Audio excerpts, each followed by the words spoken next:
सत्याचा पंचनामा या टास्कवरून डीपी इकडे अभिजितला चिडवताना दिसतोय आणि अंकिता देखील त्याच्यामध्ये सामील आहे। चला तर बघूयात हे काय चिडवतायत। तर इकडे हे दोघे जण बसलेले असतात आणि अंकिता किचन एरियामध्ये असते। तर इकडे धनंजय म्हणतो की मिरचीच्या तोंडाला मिरची लागली तर मिरचीला काय फरक पडतो। त्यावर अंकिता हसते। तर डीपी इकडे सांगतो की ह्यानं बोला म्हणून सांगितलं म्हणून मी बोललोय। तर अभिजित म्हणतो की मी कधी सांगितलं। त्या डीपी म्हणतो आत्ता तू बोललास की नाही तू बोल।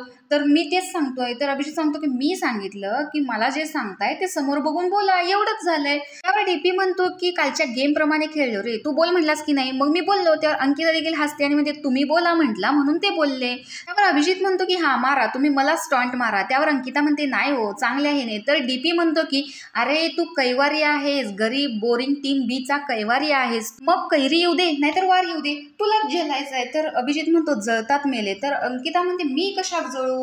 तर कारण अंकितानं जो टी शर्ट घातलेला आहे त्याच्यावरती लिहिलेलं असतं जळतात मेले।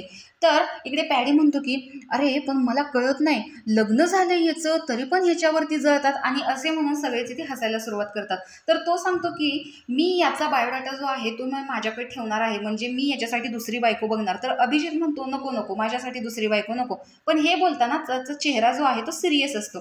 त्यामुळे डीपी म्हणतो की म्हणजे कसं हा हा म्हणायचं, पाया पडायचं नको म्हणायचं, आणि इकडे मान हलवायची की हो हो हो म्हणून। नंतर डीपी सांगतो की मी 11 लाख रुपये वर्गणी घेणार अभिजितसाठी दुसरी बायको बघण्याची, म्हणजे लग्न ठरलं ना त्याच्यामधला मध्यस्थी आहे त्याला 11 लाख मिळाले पाहिजेत आणि तो मध्यस्थी मी असणार आहे। तर अभिजित म्हणतो की नको नको माझ्यासाठी बायको नको। तिथला प्रश्न विचारतात की तुमचं लग्न कसं ठरलं। तर तो सांगतो की 7 वर्ष आमचं रिलेशन होतं लग्नाच्या अगोदर, 5 वर्ष तर असंच होतं, आणि त्यानंतर इंडियन आयडल जिंकल्यानंतर मग मी तिच्याशी लग्न करण्याचा निर्णय घेतला, आणि ती आमच्या कॉलनीमध्येच होती त्याच्यामुळे घरच्यांना थोडंफार माहिती होतं, आणि नंतर आम्ही लग्न करण्याचा निर्णय घेतलेला होता, त्यामुळे घरचे देखील सहमत होते।